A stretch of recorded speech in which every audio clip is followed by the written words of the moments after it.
J'adore ça. Voilà. Bonjour à toutes et à tous. Bonjour, bienvenue.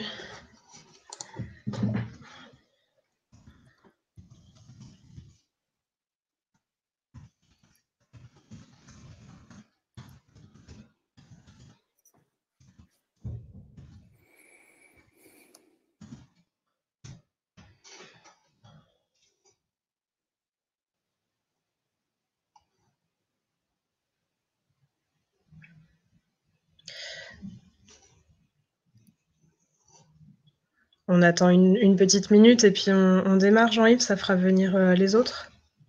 Oui, je pense qu'on peut démarrer. De toute façon, le temps de faire l'introduction.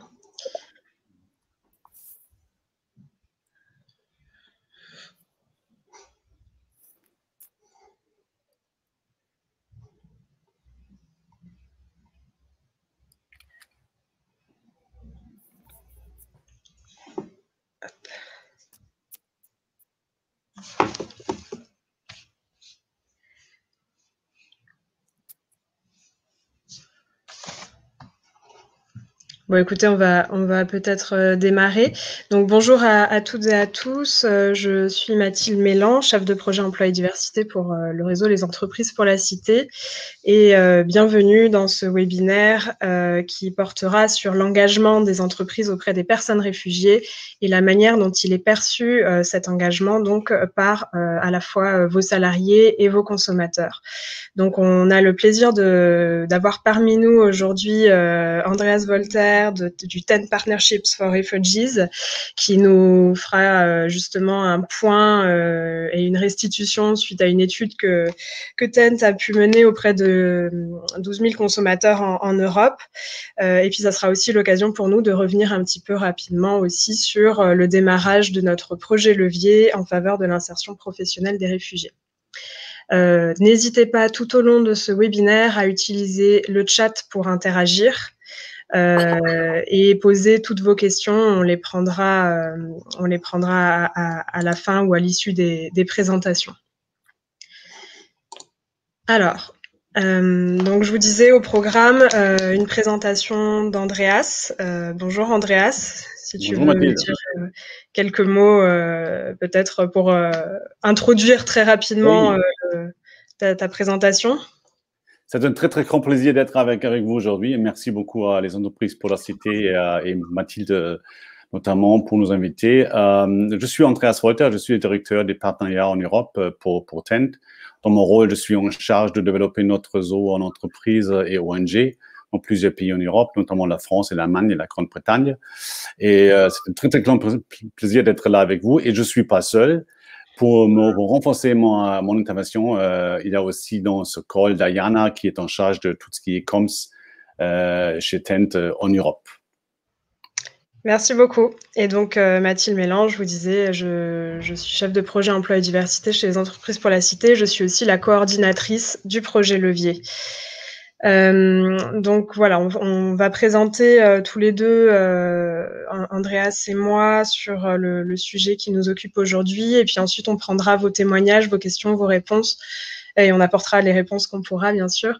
N'hésitez pas, si vous souhaitez prendre la parole à la fin de la session, c'est possible d'intervenir aussi avec votre vidéo et votre micro.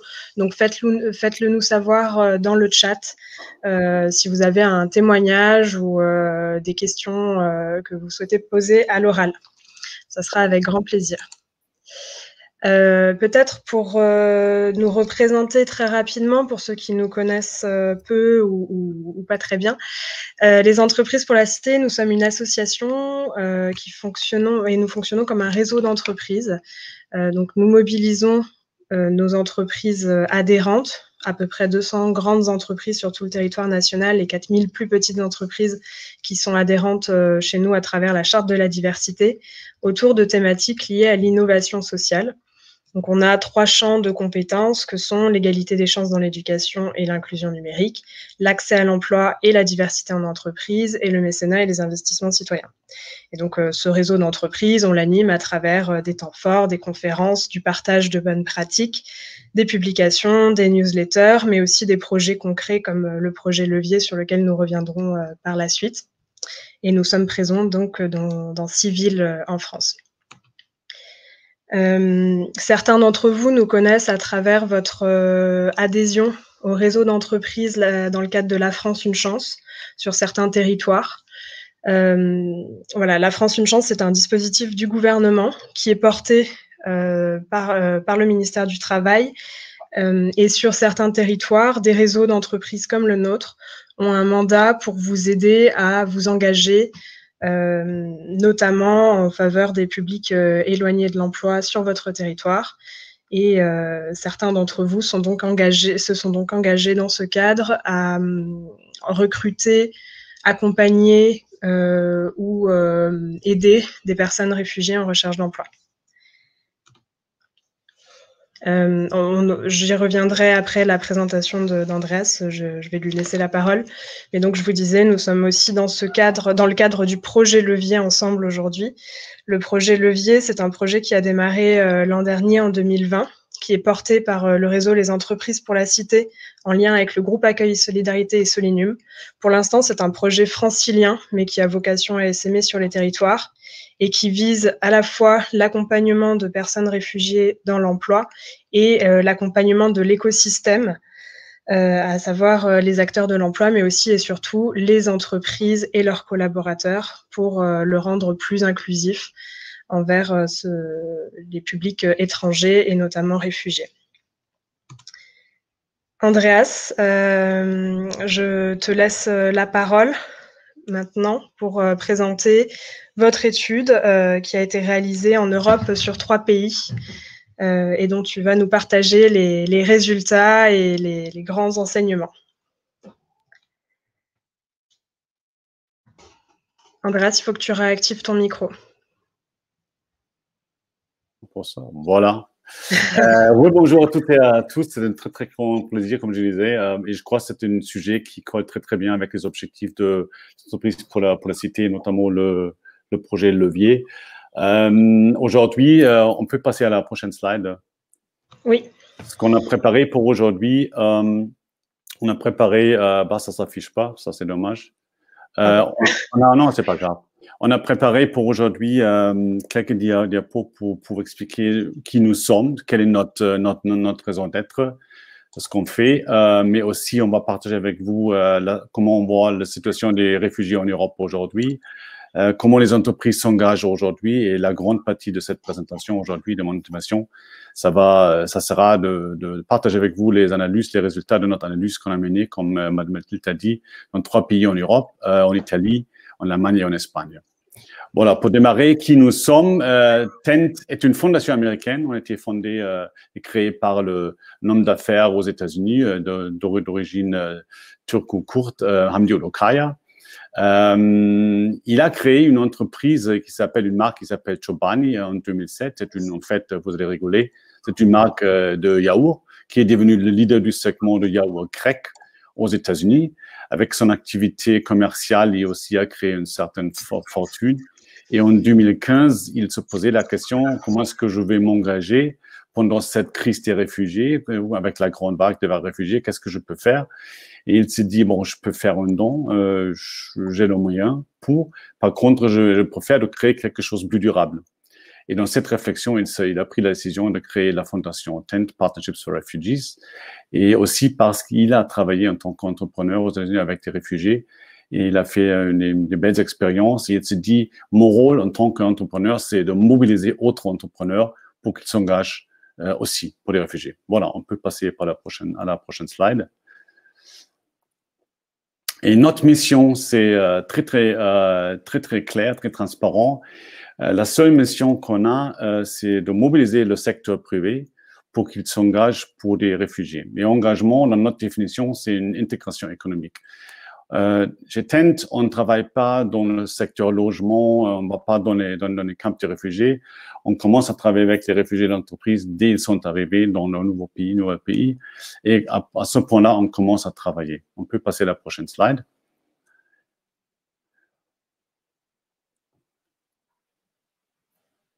Voilà. Aujourd'hui, on travaille avec 140 grandes entreprises, très souvent multinationales au niveau monde.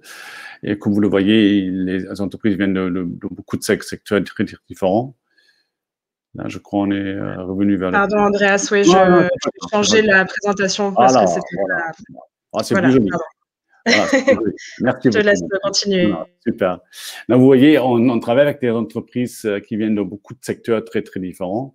Et au niveau France, on travaille avec des grandes entreprises françaises, avec Accor notamment, avec la BNP Paribas, avec Steph, avec Keolis, avec Sodexo et L'Oréal. Et avec ces entreprises-là, on travaille en France, mais aussi à l'étranger. Et au-delà des 140 membres d'entreprises, des sociétés, on travaille aussi avec une centaine des ONG avec qui on met en place des projets et déploie les projets avec les entreprises ensemble. On peut passer à la prochaine slide.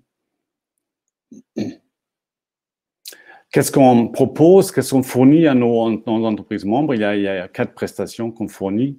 D'abord, c'est le conseil. À la fois, on parle aux entreprises qui n'ont pas encore fait beaucoup de projets avec les réfugiés, qui ne sont pas encore engagés.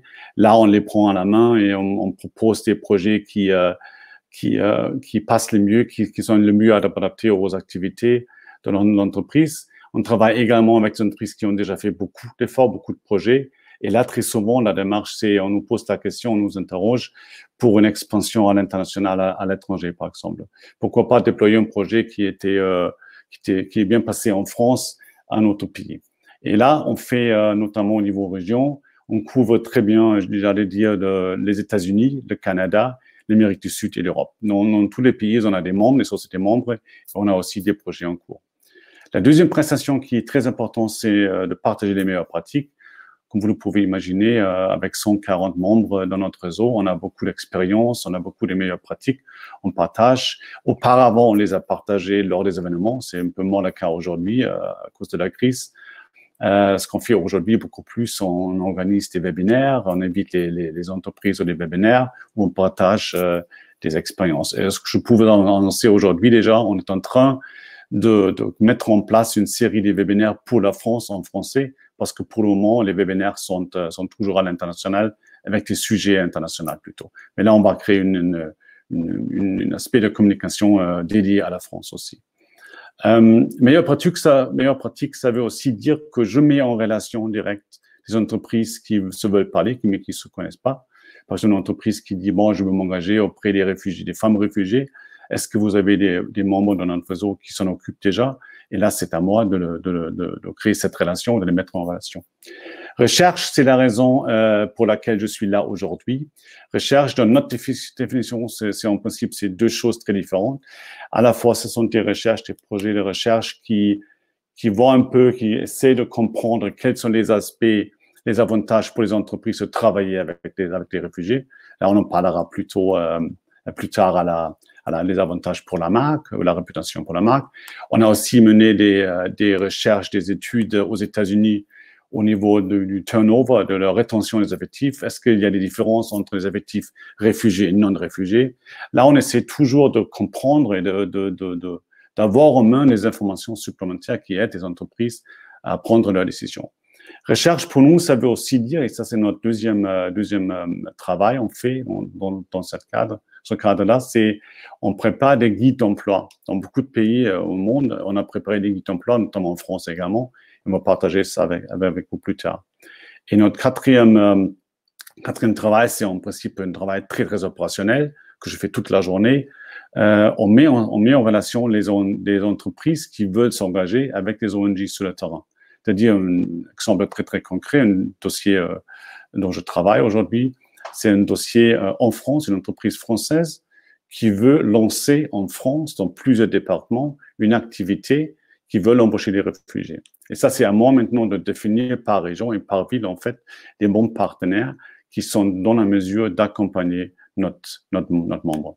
Voilà, on peut passer par la prochaine slide. Et tout ça aussi, les services qu'on fournit, on ne facture rien, c'est gratuit. On a la grande chance que notre fondateur est un homme riche. On a des attentes quand même. On attend de notre réseau et nos membres de participer activement, ça c'est clair, parce que notre réseau vit de ça. Ça veut dire au moins se enregistrer ou assister à une webinaire par an. Partager également, pareil, c'est important de faire croître l'intelligence de notre réseau aussi, de partager des expériences, aussi des expériences ou des projets qui n'ont pas bien fonctionné. Comme ça, on apprend ensemble. Et le troisième aspect, la troisième attente, c'est de nous mettre en relation avec autres entreprises de votre réseau, peut-être qui se sont intéressées de s'engager pour les réfugiés. Bon, on peut passer par la prochaine slide. La crise des réfugiés, voilà, parfait. Juste pour partager avec vous, vous avez lu beaucoup, vous avez vu beaucoup, il y a beaucoup d'articles et de recherches sur le sujet. Quand on parle de réfugiés au sein de Tent, on parle d'une population aujourd'hui qui fait à peu près 30 millions de réfugiés. Et vous l'avez bien sur le diapo que cette population a fortement grandi pendant 10 ans. Et aujourd'hui, on parle de 30 millions de personnes qui ont été obligées de quitter leur pays d'origine et qui se sont installées ailleurs, partout dans le monde un peu. Et c'est la plus forte population des réfugiés depuis la Deuxième Guerre mondiale. On peut passer par la prochaine slide.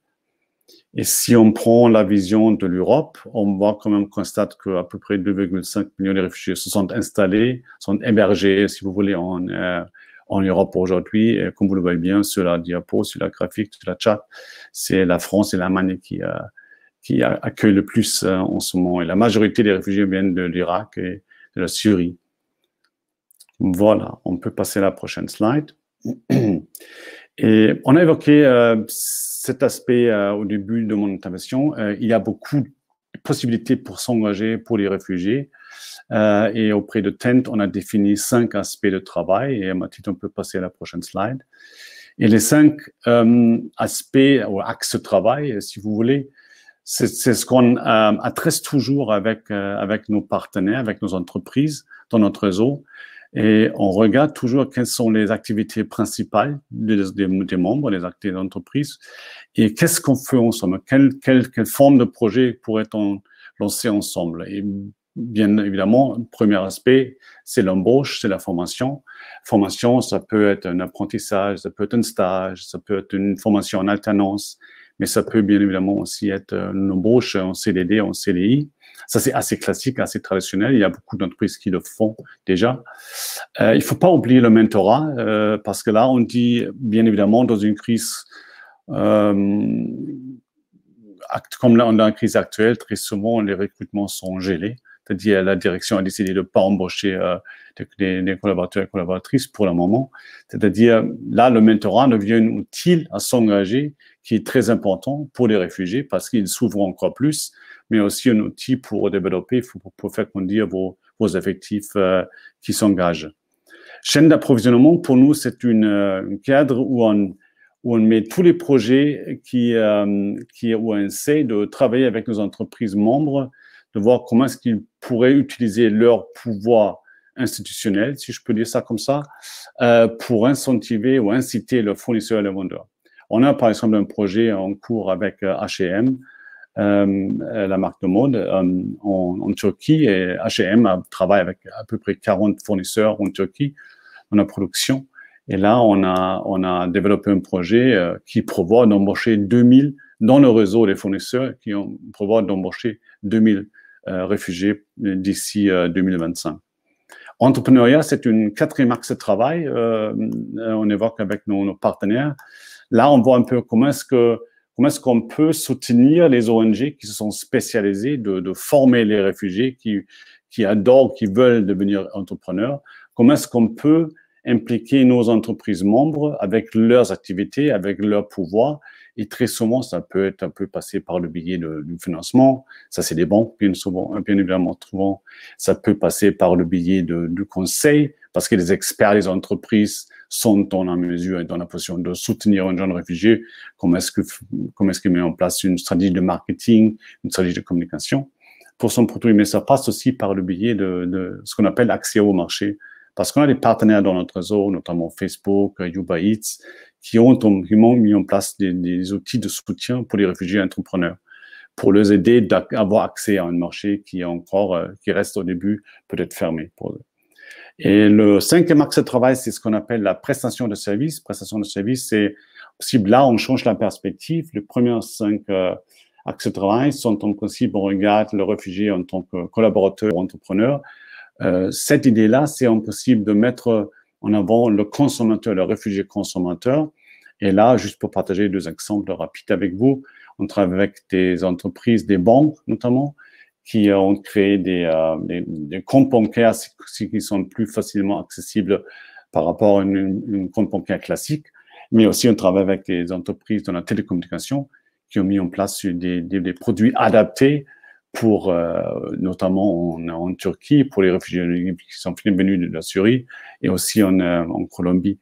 C'est-à-dire pour les réfugiés qui veulent appeler, qui veulent envoyer des vidéos à la maison chez eux, qui veulent rester en contact avec leur famille et leurs réseaux sociaux.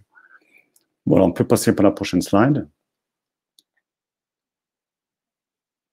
Voilà, notre vision, c'est clair. Il ne faut pas regarder les réfugiés en tant que victimes. On prend toujours une vision plus positive. On dit un réfugié peut être un entrepreneur, un collaborateur, un travailleur ou un fournisseur. C'est le plan économique qui est important, c'est l'intégration économique qu'on vise, et c'est à notre avis l'outil le plus important de développer ou de gérer cette crise. Voilà, on peut avancer, Mathilde. Voilà, ça c'est la partie recherche. Comme je disais tout à l'heure et comme Mathilde a évoqué, on a fait en fait une étude en 4 pays, c'est les États-Unis, mais je ne présente pas les résultats aujourd'hui. On a fait une étude en 4 pays en Europe, c'est l'Italie, c'est l'Allemagne et la France. Et dans chaque pays, on a interrogé à peu près 4000 consommateurs et consommatrices. On posera la question, quel est votre sentiment, quelle est votre perception des marques et des entreprises qui s'engagent pour les réfugiés? Est-ce que c'est un effet positif pour la marque ou pas? Et là, on peut, juste pour expliquer comment ça fonctionne cette slide. L'axe vertical, non, on peut avancer. Merci.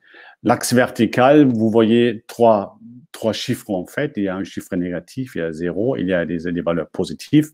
Et dès que c'est positif, c'est une perception, un sentiment qui est positif. C'est-à-dire les consommateurs disent non, moi je crois que c'est un effet positif. C'est plus probable que j'achète de cette marque. Et si on clique une fois, s'il te plaît Mathilde.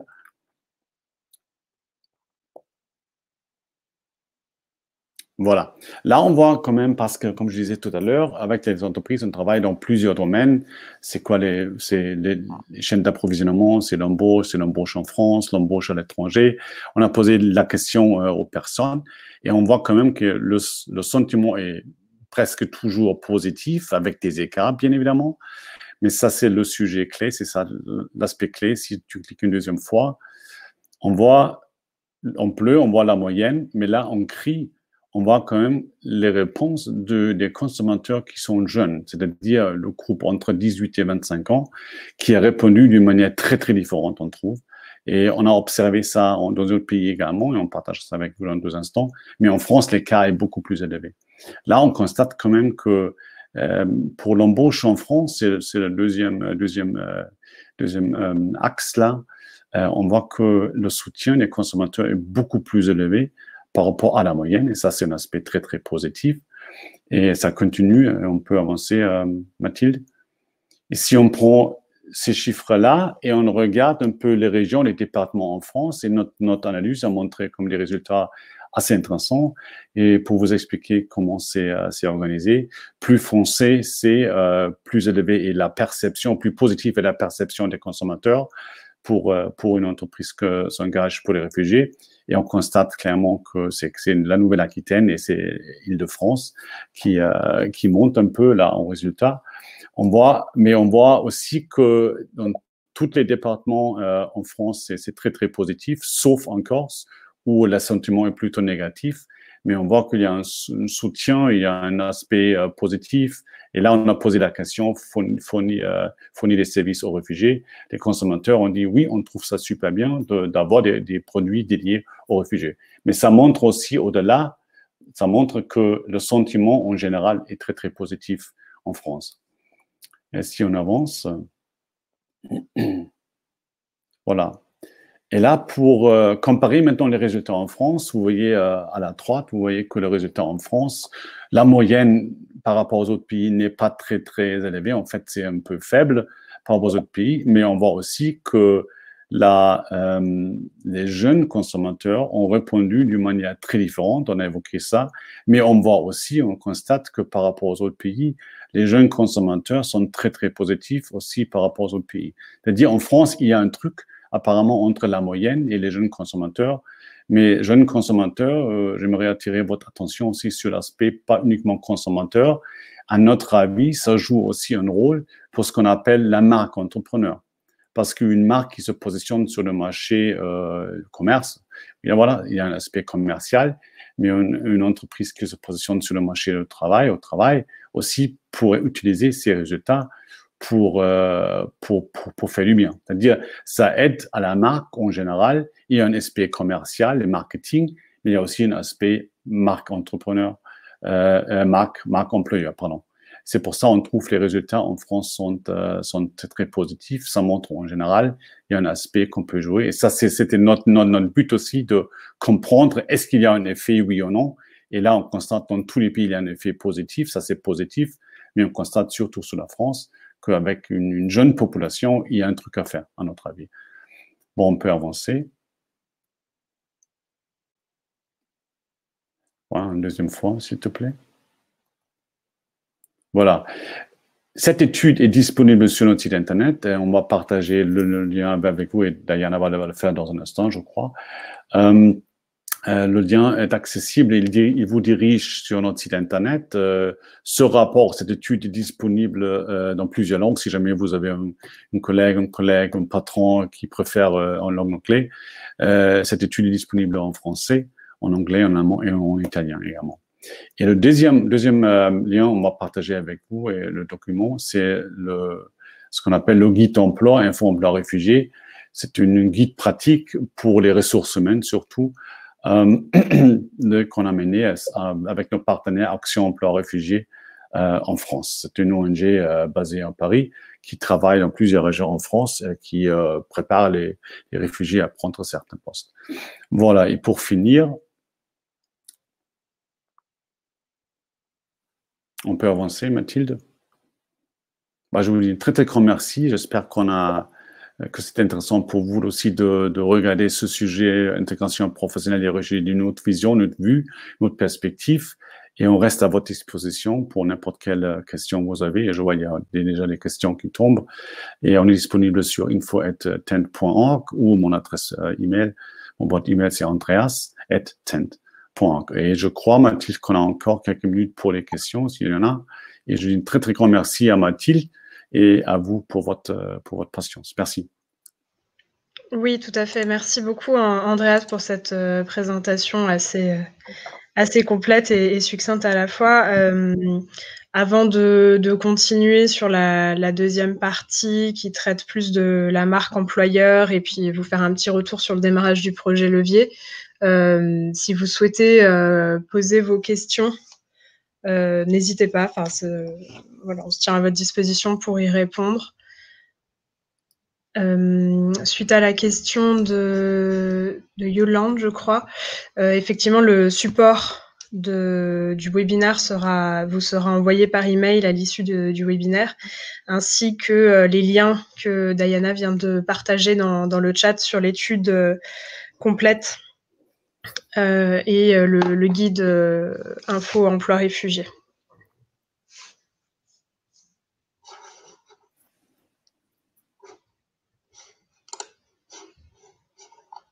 De toute façon, on reste disponible pour vous. Si vous avez une question demain ou dans 2 semaines, n'hésitez pas de nous contacter. On est là pour répondre à vos questions.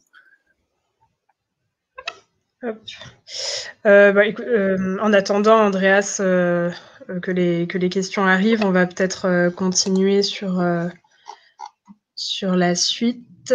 Ah, il y a une question de Christelle. A-t-on une visibilité sur le nombre des entreprises en France qui embauchent? Bon, ça, on n'a pas, je ne peux pas vous dire un nombre. On sait qu'il y a des recherches qui disent qu'il y a, on peut dire qu'entre 45 et 55% des réfugiés qui résident en France aujourd'hui sont embauchés. Ça, on sait. Mais on ne connaît pas le nombre. Mais je peux vous dire, on travaille en France avec une dizaine de grandes entreprises. Ça, c'est déjà un signe positif. On travaille aussi avec d'autres entreprises en France où le siège se trouve dans les autres pays. Mais il n'y a pas un vrai nombre des entreprises, un nombre statistique qui a été recherché. Mais ça, c'est aussi notre tâche de faire croître ce nombre-là. Tout à fait. Si vous n'avez pas d'autres questions... Ah si, bah voilà, les questions arrivent. Christelle, si vous souhaitez prendre la parole, n'hésitez pas à nous le faire savoir. Sinon, je relève vos questions. Quels sont les secteurs d'activité phares où ils sont le plus recrutés? Est-ce que ce sont des formations courtes ou plus universitaires? C'est une très, très bonne question. Il faut voir que la population des réfugiés assez diverse comme n'importe quelle population. Dans cette population, on trouve des réfugiés qui sont allés à l'école peut-être pendant 4 ans, ils arrivent en France avec une portefeuille en qualification qui est assez faible. Mais dans cette population, on trouve aussi des réfugiés avec des ingénieurs diplômés, des médecins. On trouve des gens qui ont travaillé dans le marketing. La majorité, je dirais aujourd'hui, sont des embauches qui sont plutôt court terme. C'est très souvent, ça passe par un stage de 6 mois, de 12 mois, une formation en alternance, avec le but ultimatif, bien évidemment, de les embaucher en CDD ou CDI. Au niveau secteur, je crois aujourd'hui, c'est la restauration, c'est l'hôtellerie aujourd'hui, bien évidemment, parce que là, c'est des professions en tension. Malgré la crise, les gens sont encore recherchés. On constate quand même qu'il y a un développement. On travaille par exemple avec une ONG en France qui fait des formations du coding, du programming. C'est-à-dire, il y a aussi des professions en tension où les entreprises comprennent, voilà, nous sommes en tension, on ne trouve pas les talents sur le marché du travail, il faut qu'on s'ouvre à autres populations. Et ça passe très souvent aussi par le biais des réfugiés. C'est-à-dire, il y a un focus aujourd'hui sur tout ce qui est hôtellerie, gastronomie. Par contre, ce focus est en train de changer. Oui, merci Andrea. Si je peux me permettre de compléter, c'est vrai que les personnes réfugiées en France, les chiffres de 2019, je crois, montraient que 19% d'entre eux seulement déclaraient à utiliser leur plus haut niveau de diplôme ou de compétences professionnelles. Donc, on est quand même face, et on le voit bien, nous, dans les personnes qu'on accompagne, on est quand même face à des profils qui souvent vont expérimenter des parcours un peu plus longs et des parcours de déclassement professionnel. C'est-à-dire qu'ils vont occuper des positions un petit peu subalternes, ils vont aller travailler dans la restauration ou la logistique, alors que c'était pas forcément ils pouvaient avoir des diplômes ou des qualifications, comme le disait Andreas, en marketing, médical, etc. Ou aussi à des phénomènes de déplacement professionnel. Par exemple, on peut avoir des plombiers ou des mécaniciens ou des chauffeurs routiers, par exemple, qui n'arrivent pas à avoir leurs équivalences en France ou qui vont être dans une situation d'urgence vis-à-vis de l'emploi, qui vont faire que ils vont pas directement, ils vont se tourner vers des solutions de facilité qui leur permettent d'accéder rapidement à l'emploi et donc ne pas s'engager dans des démarches de recherche d'équivalence justement de leur diplôme et de leur qualification. Donc c'est vrai qu'on va retrouver beaucoup de secteurs en tension quand même. En partie parce que c'est là que ça embauche et en partie aussi malheureusement pour certaines personnes pour qui c'est du coup un phénomène de déclassement, quoi. Non, je peux partager avec vous, c'est un point très important, Mathilde. Nous sommes en train de monter un projet avec une société française, une organisation française, pour former des conducteurs. C'est une organisation, une entreprise qui travaille dans le secteur transport en commun. Et là, nous sommes en train de monter un projet. On a monté un projet avec cette entreprise dans notre filiale aux Pays-Bas et on essaie de répliquer ce projet-là.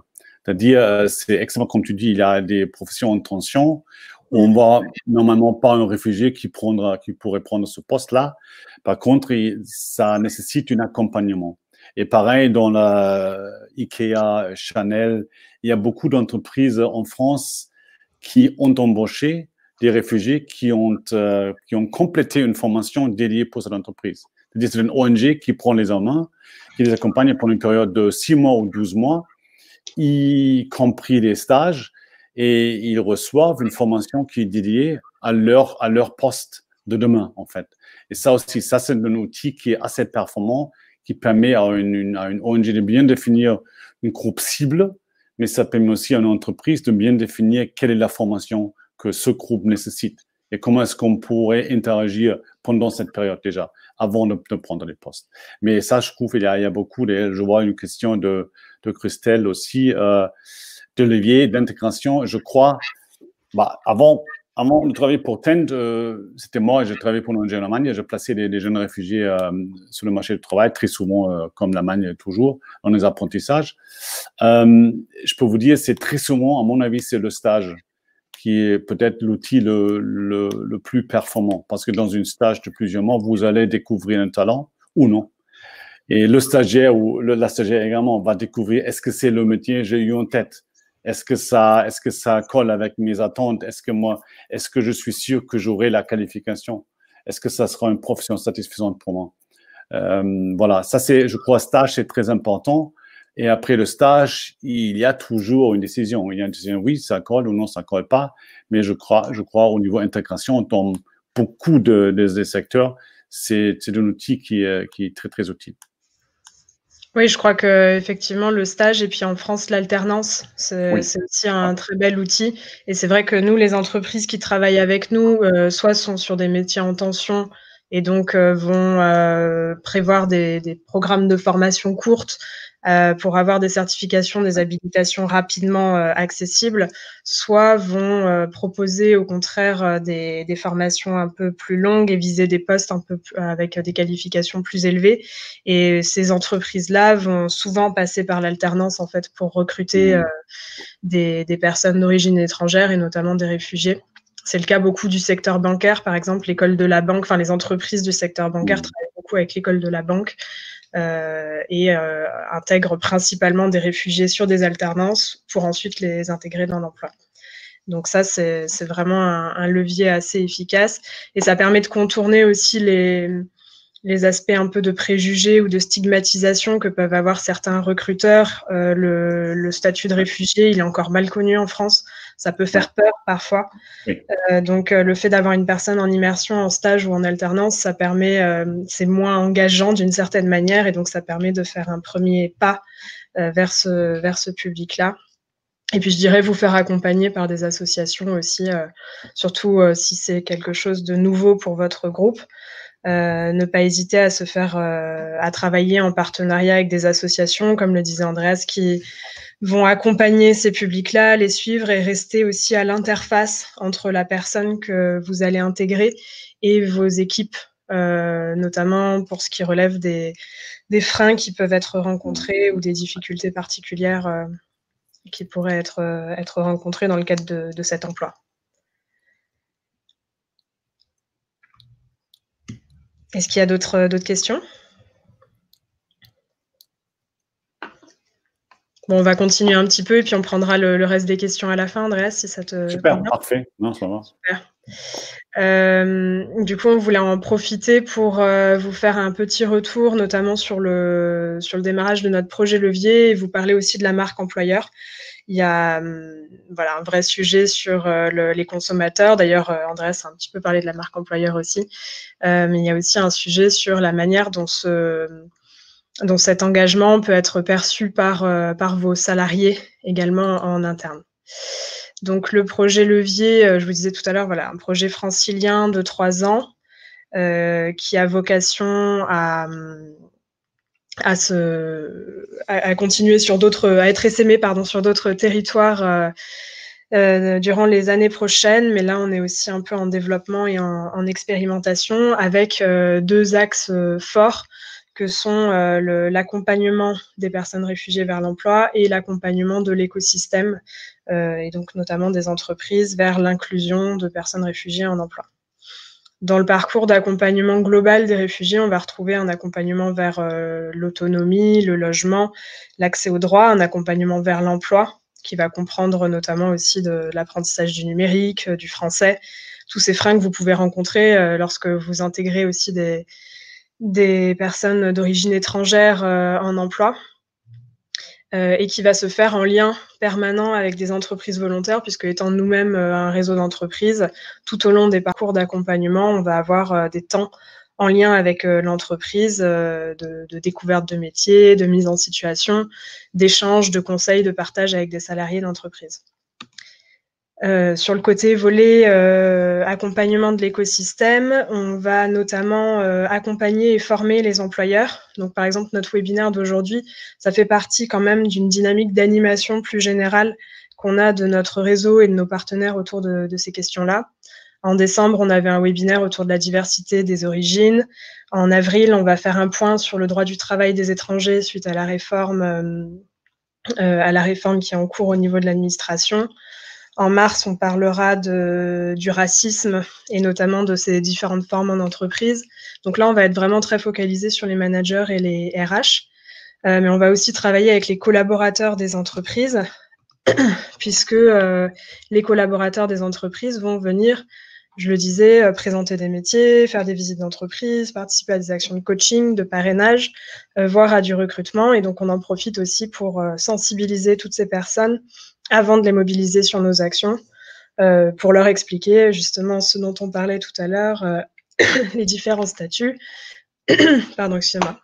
Ils n'ont pas toujours une vision très claire de ce qu'est un réfugié, des problématiques qu'ils rencontrent, et donc ça participe aussi à la dynamique d'inclusion dans l'entreprise que de sensibiliser à la fois sur des niveaux décisionnaires et sur des niveaux de leurs futurs collègues. On réalise aussi en partenariat avec Solinium une cartographie interactive qui est plus destinée à des bénéficiaires sur le territoire et qui fédère des acteurs de l'emploi, du social, autour du projet, ce qui nous permet aussi d'avoir dans ce volet écosystème une animation du tissu de tous les partenaires de l'emploi, du social et de l'accompagnement qui interviennent dans le parcours des personnes réfugiées vers l'emploi en Île-de-France. Pour vous donner un petit peu une vision de nos objectifs sur 2021 et de comment le projet va se déployer en 2021. Donc en 2021, on prévoit d'avoir 80 à 100 personnes en parcours avec nous, donc 4 parcours à peu près, avec toujours les ateliers, des cours de français, l'inclusion numérique, du suivi individuel, et on aimerait qu'ils puissent avoir au moins 2 actions entreprises par mois et un parrain par stagiaire sur le programme. Et on vise 35% de sorties en emploi durable. Donc, c'est-à-dire CDD de plus de 6 mois, CDI ou alternance, sachant qu'une partie d'entre eux, comme on le disait tout à l'heure avec Christelle, sortent aussi sur des projets plus courts ou de l'intérim, enfin voilà, d'autres types d'emplois. Au niveau du parcours des employeurs et des entreprises, on prévoit 6 webinaires et formations en 2021 répartis tout au long de l'année et 4 sessions de parrainage, donc composé d'une quinzaine à une vingtaine de parrains à chaque fois, 10 coachings, 20 présentations de métiers.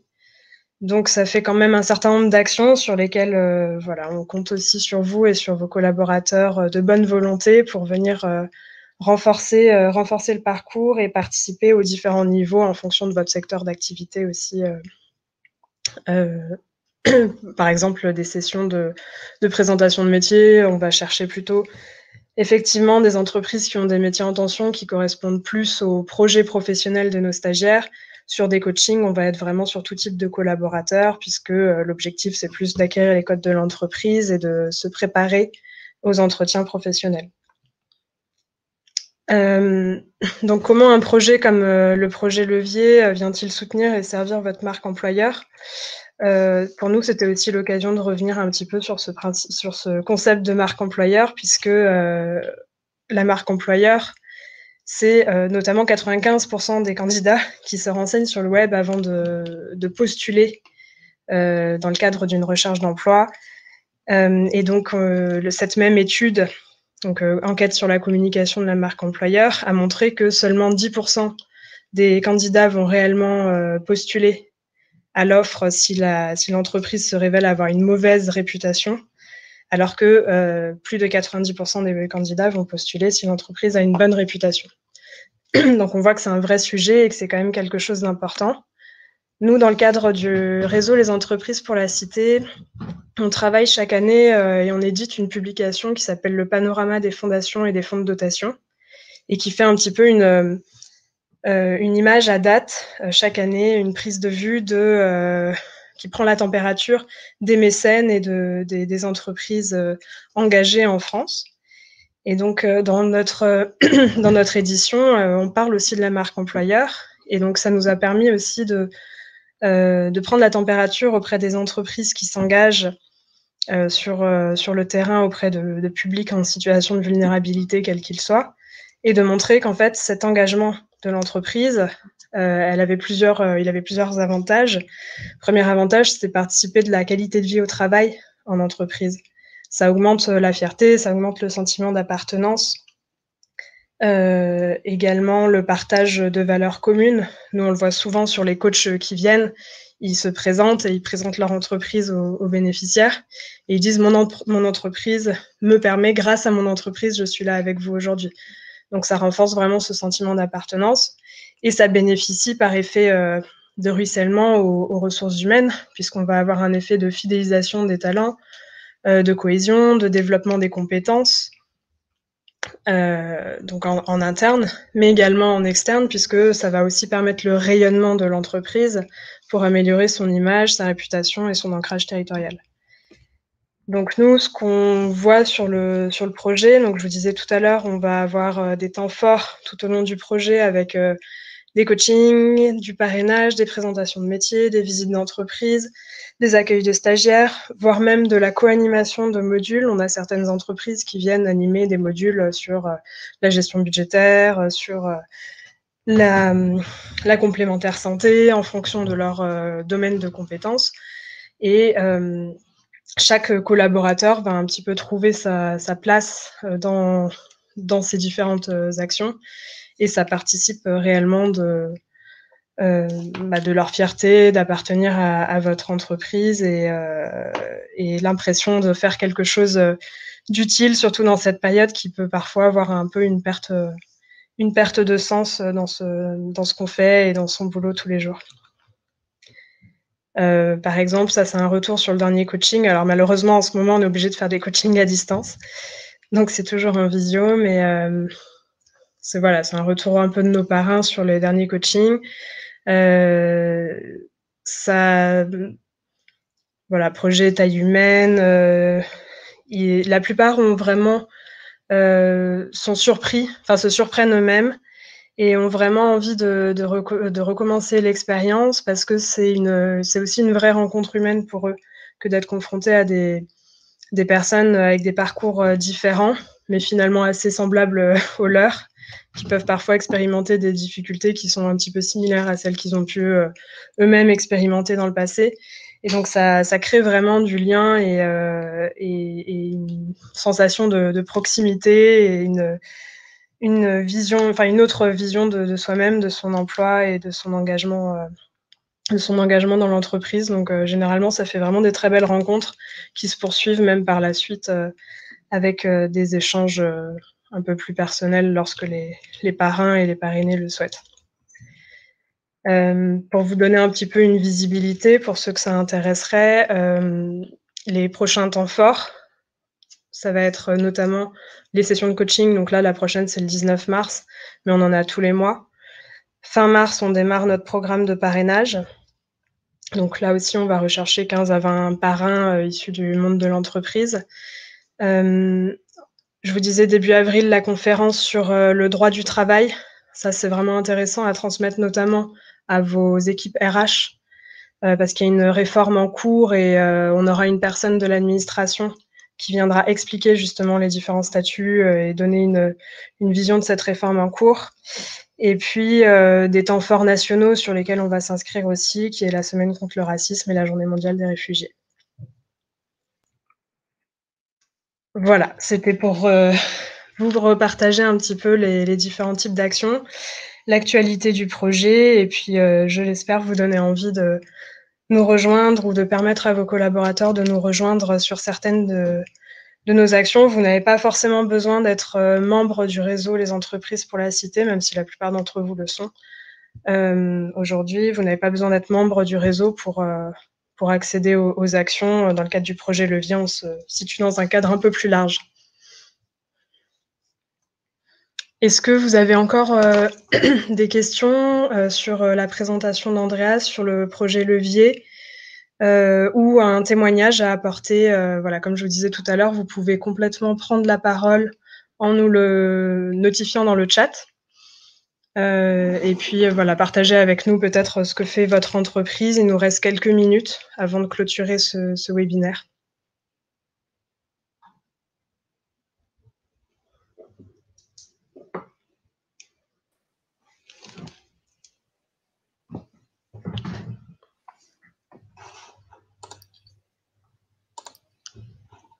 Bon, écoutez, s'il n'y a pas de questions complémentaires, Andreas, peut-être, est-ce que tu souhaites dire un petit mot de conclusion avant qu'on clôture? Oui, d'abord, un grand merci à toi et à Jean-Yves, le maître de la technologie derrière Rudo. C'est un très, très grand plaisir et comme on disait, on est là pour vous. Vous avez nos données, les adresses e-mail, le rapport. On est là pour vous, pour répondre à n'importe quelle question que vous avez peut-être. Merci beaucoup, c'est un grand plaisir. Merci beaucoup à toi. Oui, donc merci encore à Andreas, à Tent et à Diana pour leur intervention et ce rapport d'études très intéressant. Vous aurez à l'issue de cette présentation, donc la présentation PowerPoint, un replay si vous le souhaitez transmettre à vos collègues qui n'ont pas pu participer et les liens sur les différentes études et informations sur le projet Levier. Donc n'hésitez pas à revenir vers nous avec toutes vos questions ou de suggestions pour la suite. Ah, Christelle nous dit, avez-vous des exemples de chartes d'intégration que nous pourrions partager?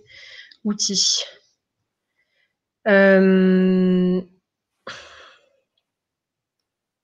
ne suis pas sûre de très bien comprendre. Enfin, effectivement, vous pouvez signer la charte de la diversité ou adhérer à certains réseaux. Je sais que c'est le cas du groupe UP. En l'occurrence, votre collègue Sherifa porte l'engagement du groupe UP auprès du réseau Les Entreprises, du plan gouvernemental La France Une Chance. Donc ça vous permet de vous donner a priori des outils dans le sens où ça donne un cadre à vos engagements, ça les valorise et ça permet aussi d'avoir accès à des réseaux d'acteurs, des annuaires d'acteurs sur votre territoire. Donc notamment pour pouvoir vous appuyer sur des partenaires locaux, comme ce qu'on disait tout à l'heure. Au niveau de chartes d'intégration qui porteraient spécifiquement sur les personnes réfugiées, j'en ai pas en tête, Andreas. Je ne sais pas si toi, tu en connais. Non. Je dirais que la tendance en ce moment, c'est quand même plutôt d'aller vers des projets un petit peu plus globaux, qui recouvrent voire même parfois des sujets diversité et puis des sujets QVT en entreprise, que d'aller signer des chartes très, très spécifiques. C'est vrai que les exemples de chartes qui ont pu naître portant sur des publics très spécifiques, ça a été quand même souvent un peu des échecs. Donc non, je ne saurais pas vous dire, mais je me renseignerai, je reviendrai vers vous si tel était le cas. En tout cas, n'hésitez pas à vous faire accompagner par des associations, enfin à défaut de remplir des chartes, n'hésitez pas à vous faire accompagner par des acteurs du secteur.